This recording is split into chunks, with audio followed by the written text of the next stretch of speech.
Arestado ang isang babae sa Dagupan City dahil sa kasong estafa at falsification of documents.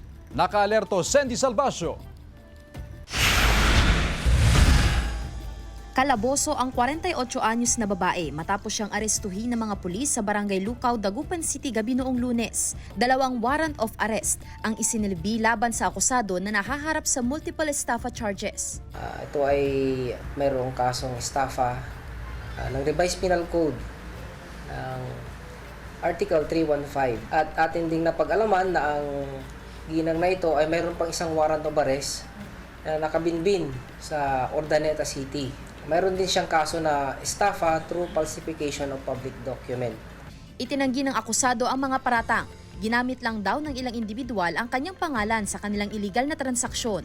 Parang nananahimik lang ako, dito lang ako, tahimik lang ako. Kaya gusto ko sana yung masolusyonan ko ito, ma'am. Gusto ko silang mahuli kasi sila yung kumuha ng mga pera eh. Nagpiyansa ang akusado ng 54,000 pesos para sa kanyang pansamantalang kalayaan.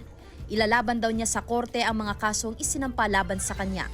Kasama si Jing Dacanay, Sandy Salvacio, One North Central Zone.